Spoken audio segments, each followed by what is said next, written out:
Hi, everybody. Welcome back to this week's episode of the City Confessions. I am so excited because we have Emily Roberts, also known as M.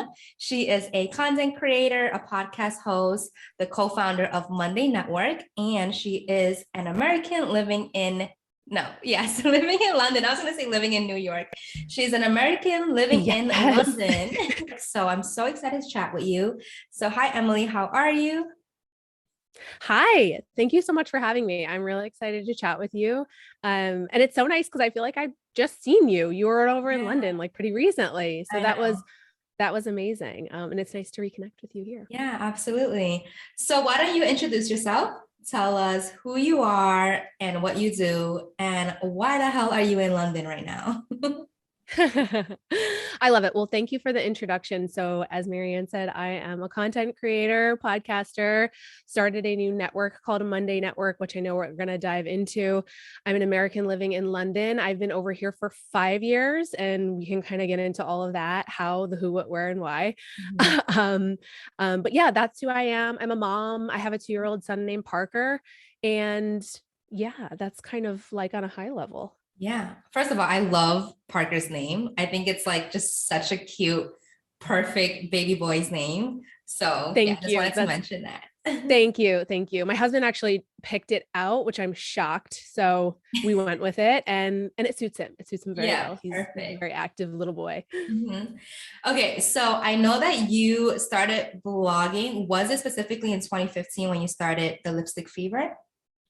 Yeah. So I was living and working in New York. I was professionally working in ad tech. I sort of fell into the startup scene when I moved to New York, worked for a number of different companies within digital media. All the while, it was very techy, and I was really craving something more creative. I always loved fashion and styling and beauty and all of the things. So that's when I started my blog and my Instagram as really a side hustle, just a creative side project. And I was running both at the same time while I was living and working in New York, hustling and working on it. Started to work with brands sort of a year-ish in both like a gifting and a paid capacity. And I think that's when I really saw sort of blogging and Instagram and influencer marketing sort of blow up. And so I've been doing that ever since as a content creator. But that was sort of when I actually originally started my blog, which was a very much fashion focused and street style. And I've evolved so much and doing a number of different things now. But that was sort of like the origination of it. And the Lipstick Fever, the name really came from like the idea of like getting ready on a Saturday night in New York City with your girlfriends, putting on a bold lip and just that vibe, that confidence. Yeah. And so that was sort of like where the name came from for the blog. Yeah. No, I love it. And I think that is around the same time that we met, probably at an event in Soho, either 2015 or 2016. And I feel like 2016 specifically to 2017 was like the boom, right? Of like social media. We were all kind of in this world together, navigating it. And now fast forward, I feel like you have somewhat pivoted a little bit in a good way because we are always evolving. So then you moved to London. What year was that? Yes. Yeah, so I moved to London, I guess it was 2017. I met my now partner, Nick. He's from Chicago. We met in New York City out at a club, like the good old fashioned way. Love it. And so he took a job in finance that would put him in London. And so we moved here together. And so that was 5 years ago. So we've been here ever since. And then tell me about your podcast, because I believe it was inspired basically by your move.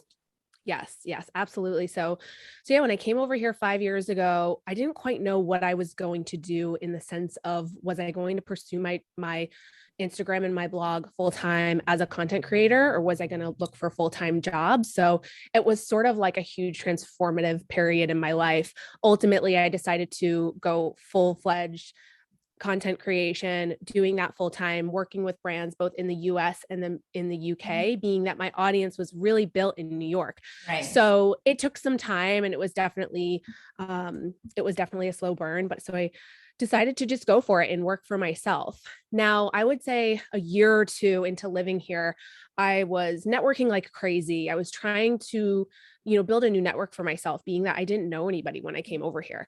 So I was going to events, I was working with different brands, I was meeting different people here, different people, influencers, content creators. Literally, I would go on Instagram and I would reach out to different London bloggers and say like, hey, let's get a coffee. Like, can I pick your brain? I want to know about life here. I want to know what it's like to be a content creator here and like all of the things. So London truly is that international melting pot. And so when I came here, I just felt like I was meeting these amazing women that were doing so much, launching their own brands, their business, they're entrepreneurs, they're experts in their fields. And I felt this pull and I thought, I can't not start this podcast. I'm also such a lover of podcasts. I've listened for years. I remember some of my like early days in New York commuting up 6th Avenue to my full-time job in ad tech. And I would listen to the School of Greatness. Yeah. With Lewis Hose. Yes. And I just felt like I was really drawn to that type of podcast, those success stories, those people that were building brands and businesses and sharing their inspiring stories. And I love that. It gave me like a little pep in my step. So when I was here meeting all these different women, I thought, this is what I need to do next. Like I need to go for it. I need to try it. So sort of like when I just decided to go for it and start my blog and Instagram, I went for it. I figured out the name, the branding, and I figured it out. It was like just one of those things. And I've been working on it ever since. And I feel like it's brought so much kind of value and meaning to the work that I do. And I enjoy it so much. So I'm definitely a little bit of a podcast geek. Yeah. I was going to say, I love your story because I don't think we actually spoke about this, but our journey to podcasting is very similar because I also was an avid listener to the School of Greatness and just other podcasts as well, but that was the main one. And I've always felt compelled to storytelling. And I was like, you know what? Like the one thing that I excel in is my like go-getter attitude. So like when I set my mind to it, I just go full force. And maybe like you, I taught everything by myself, like what equipment to get, how to set it up, because it is a process, even getting it to Apple Podcasts. But I think that the year that you started is similar to mine. So I just love the similarities in our journeys, essentially. Yeah.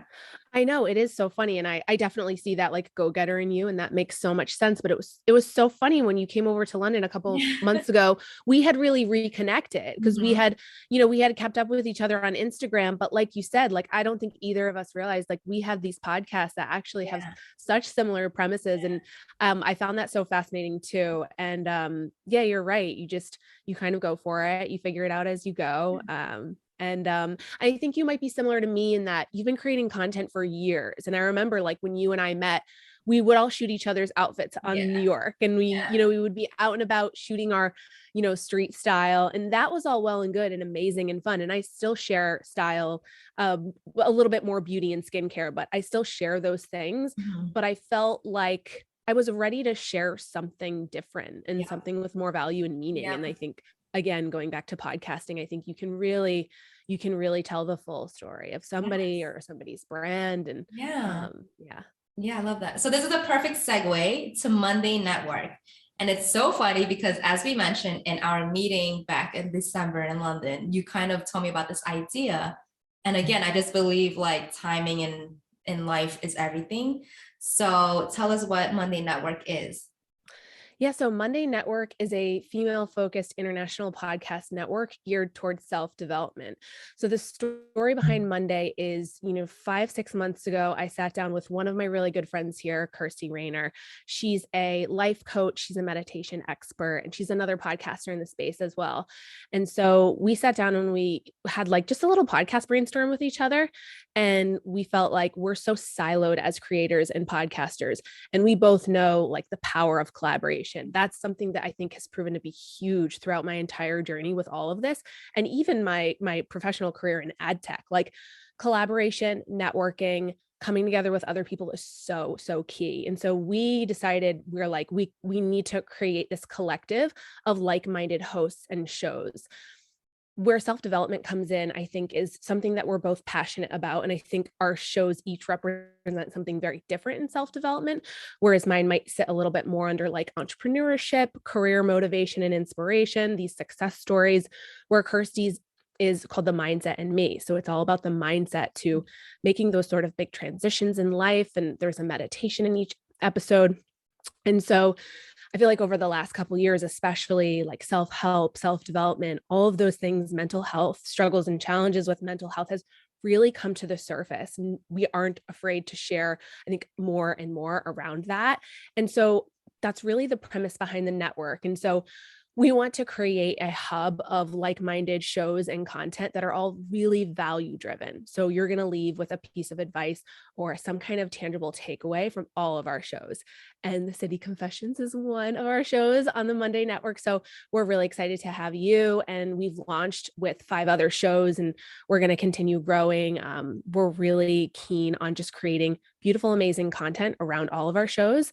And then, of course, partnering with different brands in the space that align with sort of our core values and building our business up from there. But that's really the premise around Monday and sort of where it came about.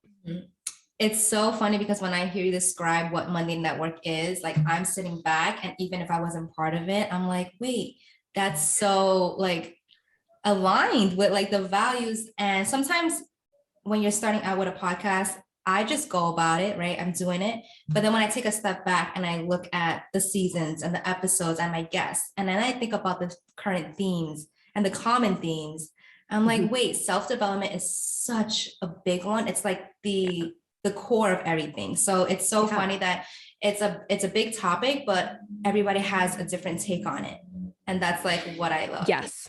Yeah, everyone really does have a different take on it, and it encompasses so many different things. I think really in its essence, it's like bettering ourselves as women in some way. It can be as simple as that. But yeah, I think it's very needed right now. That kind of content is just, it's inspiring, it's helpful. So let's dive into self-development for you, right? Because this podcast is all about you. And I know when you told me that your first year in London, it was really, really tough. And I'm just curious to see what your experience and perspective on both cities, because you have lived in New York for quite some time and now you're basically settled in London. I'm not sure if it's your forever home, but as of now, like what are the similarities and differences in each city, and how does that correlate or affect your self-development as an individual, as a content creator, as a woman? Yeah, I guess I feel like they're 2 really different things. I guess to back up and share sort of like the differences in each city, I think similar and different in so many ways. You know, New York for me signifies that hustle, that grit that's been like ingrained in me. So I feel like I will forever have like New York in my heart, and I get really nostalgic. And part of why I was so excited to come on your podcast was to talk about New York. Like it's instilled those like values of me. And I just remember just hustling so hard and, working my full-time job and then starting, my side hustle and doing all of that. That all started, and it was all born in New York. London, on the other hand, you definitely have a little bit more of that like work-life balance. I do live in central London, so I'm right in the center of the city. Like Oxford Street is literally like 3 blocks down, and it is packed. It's, it's kind of like Broadway in New York City. And so it definitely has that hustle, but I think it's a little bit more manageable. I love New York, but I think New York filled a very like pertinent time and place in my life. I don't necessarily think I could see myself as like a forever New Yorker or living in Manhattan because of that, just so high anxiety, right? And you have to do a really good job of managing that. I remember just having days where I was like literally beat up from the city. And I'm sure you've had those days too, where like you commute to your job on the subway, it's raining, you're holding an umbrella, it's like windy, you're holding all the things, your bags, you're just like an absolute mess. I remember just like getting home some days and literally just falling apart. Like, I can't do this 5 days a week. So I definitely feel a little bit more sort of like relief in a work-life balance sense in London, if that makes sense. I also think because you're a mom, like you gave birth, like it makes sense that lifestyle kind of went with the move in a way. Like Yeah. you don't, I mean, I don't know, I'm not a mom, but I think it would be more difficult to live in New York as a mom in the city, in that whole chaotic energy compared to London. Yeah, absolutely. Absolutely. I totally agree. And like I see families and I have friends that have kids in the city and they totally make it work. I Right. really do think we are adaptable and flexible. And I do think that you can make that work. And so I think it's just all about like what actually works for you. So I feel like New York sort of like filled that time in my life where, you know, I was sort of juggling everything and I was young and I didn't have kids yet and I was dating and then I found my partner. And so it was just, yeah, like I said, it was such a pertinent time. And then I guess to talk about like self-development, when I came over to London, like my first year or two was really hard. It was really lonely and isolating. I remember when I moved to New York, it was a bit more like exciting. And I obviously had a little bit more of a network. I had a full-time job where I had friends right away. Like when I came to London, that was really not the case.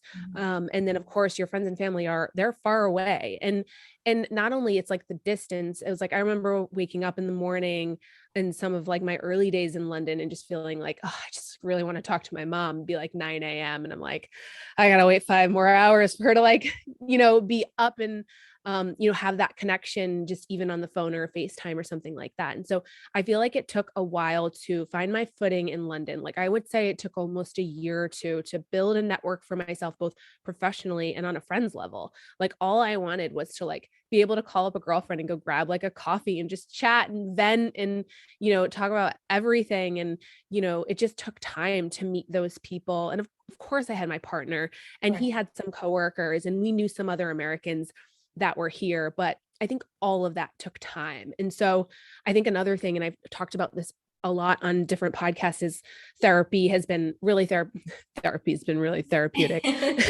Therapy has been, such a amazing resource for me in the sense of having an unbiased opinion. And so that's something that I decided to tackle when I came here. I wanted to find a therapist that was, on the same time zone.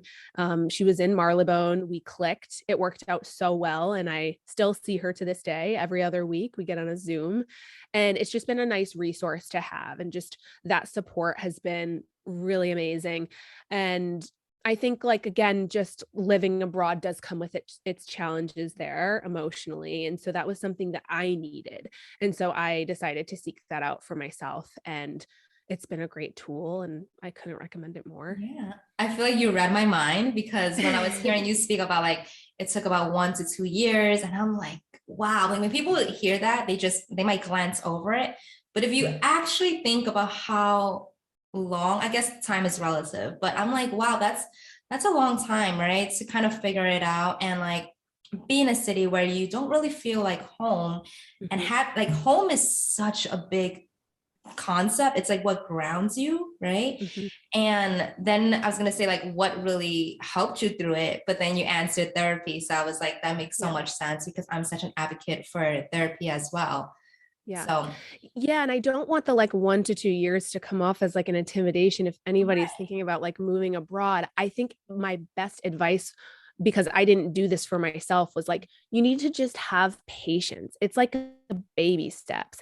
And eventually you will meet like somebody else that you connect with and you can grab a coffee with and you can build that rapport with. But I think all of that it really does take time. And so patience is a virtue. And I'm not a patient person. So I remember feeling very frustrated by all of it. Like I'm a person that like wants things now, that instant gratification. And then I would also beat myself up like, why am I not happy here? Like, this is like such an amazing, beautiful city. Like, just really wanting to figure it out. But yeah, it just took time and that's totally okay.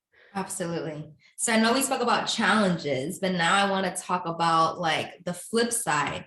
What has been the biggest accomplishment in your career thus far? And we can talk about it being in London since that is where you now reside. Is there a big like campaign or partnership or just anything that you've done that you feel really, really proud of? Yeah, actually there absolutely is. French Connection is a brand that I worked with from the really early days of blogging. Like I remember just being gifted their clothes and I would go out and shoot street style. And I have a really good friend who actually works in the brand still in New York who was so good to me. And she helped me build that relationship with the brand, obviously. And so they're a brand that I still work with to this day. And I think I'm proud to say that because one, it's been, since like, I guess 2015, it's been, 6, 7 years of doing content, creating content for brands. And they are one that I've built a really strong relationship with. And that also translated across the pond. So when I came to London, I met their London team. And then flash forward to now, we're shooting spring campaigns. But I think what really is highlighted in my mind is I was able to do a live podcast event with them this past September. Mhm. And so that was my second live podcast event, but definitely my biggest. And it was with a brand that I loved. And the turnout was amazing. I felt like all of my best girlfriends in London showed up for me and they were there to support me. And they were such cheerleaders. And that felt so good, like to be in a city that is not my home. And it's, you're able to see it in your face, like, wow, I've been able to create this little home and this little like family for myself. And so both in a work capacity with a brand that I love, but then bringing together the people that I love who came out to like be at the event that night. And afterwards we went and got drinks and it felt so good. So I'll never really kind of forget that moment. That's such a beautiful moment. I mean, I've never done like a live podcasting, but to do it with a brand, to then also do it in a city that is like your new home, and then to also have a new group of girls and people that genuinely support you, that must be so like amazing. So my podcast is called The City Confessions, as you know, and I always ask all my guests to reveal a confession. And I think for you, it's so interesting because you definitely fit in my, I guess, archetype, right? Of like of a guest being a New Yorker or like having New York in your blood. But now you have a new perspective as a Londoner. So you can share a confession relating to either cities, and it can be professional or personal. But if you can share a confession, what would that be? Can you help me just like define what a confession Absolutely. is? I know. People are like, confession. So I Confession. You're always in the say confessional. it's like what, first of all, it's whatever you're comfortable with. And second of all, it's like it can be something silly, like a fun fact, or like something that that you do that you're like, oh, maybe embarrassed about. Or it can be something more like deep, an insecurity, a fear. So any of those. It's kind of like, yeah, like a secret, but not. Okay. Well, I don't know if this is necessarily a confession, but like my first apartment situation in New York City was an absolute disaster. I don't know if that's like a confession or not. Yeah, elaborate. What do you mean by And disaster? maybe more of a story than a confession, but you can always ask me again and maybe I'll share another Yeah. confession if I come to one. But I feel like it's really interesting to highlight some of those like early days as, a young 20 something, those first apartments, those first moments that like maybe you've tried to like put your blinders on and forget about. And so my first apartment was on the Upper East Side in New York City. I lived with two girlfriends that I knew, and it was an absolute disaster. It was a 6th floor walk up. We had bed bugs. Oh, We had mice. It was, when we were in it too, we were literally in tears. We were stripping our beds. We were trying to like figure all of this out, like alone, like no parentals, right? Like you're literally like, you're trying to figure this out. And I just remember it was my first year in New York, which, you have such high hopes and expectations, and it was not glamorous at all. In fact, it was the complete opposite of that. So like my first year or two in New York was also very challenging in very different ways, but that apartment was kind of vile, and it was I guess that is a confession no, because that I'm not is. really proud of it. I'm not really proud of that. Not like I'm a messy, like a dirty person and contributed it, but it was not great, and we did not know what we were doing. No, I think that's such a typical like New York story that people don't know. Like people who are not in New York, glamorize the city, which of course is justifiable due to like the movies and films, but mice and bed bugs and all that, it's probably more common than most people think. So Yeah. thank you for sharing that. You're welcome. You're welcome. Okay, I have a few more questions as we are wrapping up, but I would love to hear right now, like, what is your definition of happiness? And are you happy? Yeah. That is such a good question. I think like happiness is not this like every single day you wake up and you are filled to the brim with joy. I think joy and happiness are very different. I think that hopefully in life you'll have moments of joy, like just pure joy. Like I definitely feel that when I'm with my son, like those moments of pure joy. But those get turned around quite quickly when, you know, he's literally just creating a huge mess in my kitchen or just wreaking havoc all over my house, right? So I'm also a realistic mom and that I get very frustrated.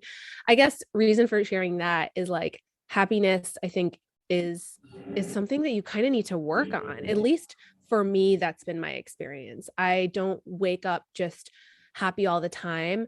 I would say today, like having been here in 5 years in London and all the things that I've been able to accomplish so far, I am content. I would say I'm content. And I've been able to find some semblance of balance in my life, but it's taken like every single day up until now to get to this place, I think. And so it's so hard to put into tangible words like what happiness is, but I think it's maybe a culmination of like moments of joy and kind of taking life by the horns, like taking control of your life and taking action. I think people need to take action in order to be happy and take those steps. I don't think things just like come. I mean, maybe for some they come easily, but I think like hard work is really a huge part of that. And I think the other thing is like try to do what you love. And I know that's not necessarily the case for everybody, right? But I think like if you're not happy in your like day job, for example, like do something on the side that makes you happy or pursue a hobby or two that like brings you joy. I think there's so much that we can do to bring happiness into our life. So I hope that answers your question. It does, because I agree with you 100%. I also think happiness is a choice. And that's kind of what you were saying. It's like you don't just wake up and you're like, okay, I'm happy. You can have a bad start to your day, but you can choose, you know what, today is going to be a good day. Today I'm going to be happy. And I feel like feeding your brain with those dots, you are adding to that feeling becoming a reality.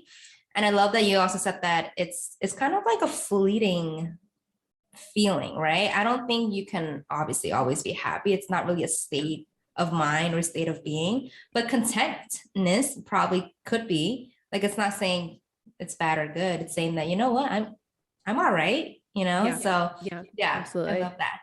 Okay, so now as we are literally closing out, I do like a quick fire round with New York City questions. Okay, love it. Really easy, but when I ask you the question, you can answer in one word or one phrase. Okay. Okay. One phrase. Okay. If you can describe New York City in one word, what would it be? Hustle. Awesome. What is your favorite thing about New York? New York pizza. I'm sorry. And what is your least favorite thing?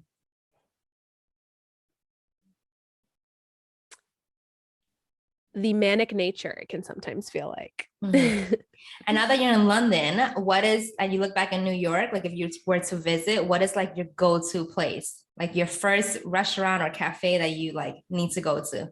Yeah. Okay. That's actually an easy one because it was the coffee place I lived across for like almost 4 years. It was Grumpy's, and they have the best iced coffee / cold brew ever. And in London, that is not a thing. In fact, like my co-founder for Monday, Kirsty, she's going to laugh at me. She's so British. She's not into iced coffee. Like the British do not like, I mean, listen, I'm not trying to make a blanketed statement. I'm just saying the iced coffee, cold brew is not as much of a thing. I really miss that from New York City. And maybe that's also like an American thing. Yeah. Wait, I was going to say, so have you changed your coffee order? Like, do you just not order that? No, so you can totally do it, but I feel like you need to know which coffee shops do it well. And it's more of an iced Americano that you have to order. Like they're usually not going to have a Got cold it. brew unless they're a very specialty coffee shop. So you kind of need to know where to go. Or you can always do Starbucks, but Right. yeah, exactly. And then the last question is, if you can thank New York City for one thing, what would it be? I think I've kind of already mentioned it, but I feel like it's really pertinent to sort of my story. But I think like just New York really instilled that like you really need to go after what you want. But I think the second thing that I would want to say is New York can kick your ass Mhm. and you can fall and you can fail, but you need to get up and do it again. So I remember, and I actually didn't share this, I lost my first couple jobs at startups because they laid Mm. off their entire workforce. So the first couple companies in New York that I worked for failed, and which is extremely common in the startup world. But that was a real dose of reality for me. And I think New York just taught me like, all right, well, you're out of your job, you need to make rent. So time to interview again. And that's how I got to know New York City, by literally interviewing all over the city, taking every bus line and every, subway to get where I needed to go. And I just, some of my like, I guess, strongest memories of the city is like getting out there, just putting myself out there and interviewing. And so I think the city really taught me to just, you fall on your ass, you got to get back up.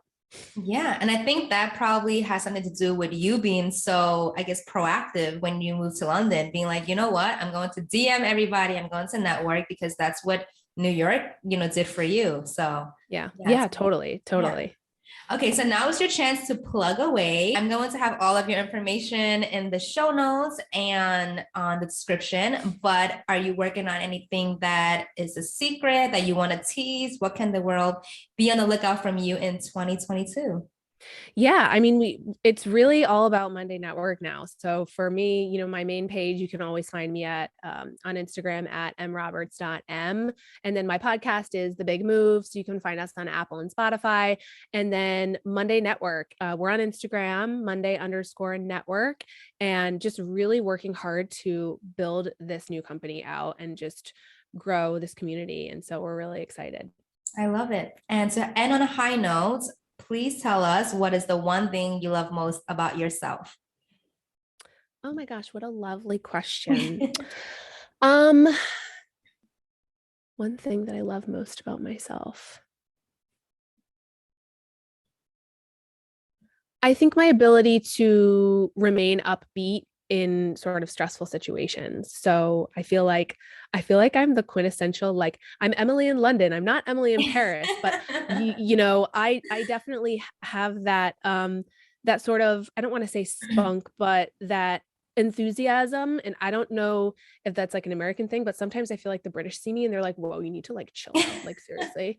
But I think that in a professional setting, it can bode really well. And for podcasting and connecting with people like Mhm. you, I think it's worked well for me in a professional setting. So I guess I would say that. I'm I Emily in love that. London. Yes, I love it. All right. Well, Emily, thank you so much for being on my podcast. I think the world of you, and I'm so, so, so excited for what the future holds for Monday Network, for you professionally and personally. And I'm so glad to be a part of it. And thank you, everybody else who's listening or watching. Make sure you follow Emily and Monday Network. And with that being said, I'll see you all in next week's episode. All right. Bye. Thank you.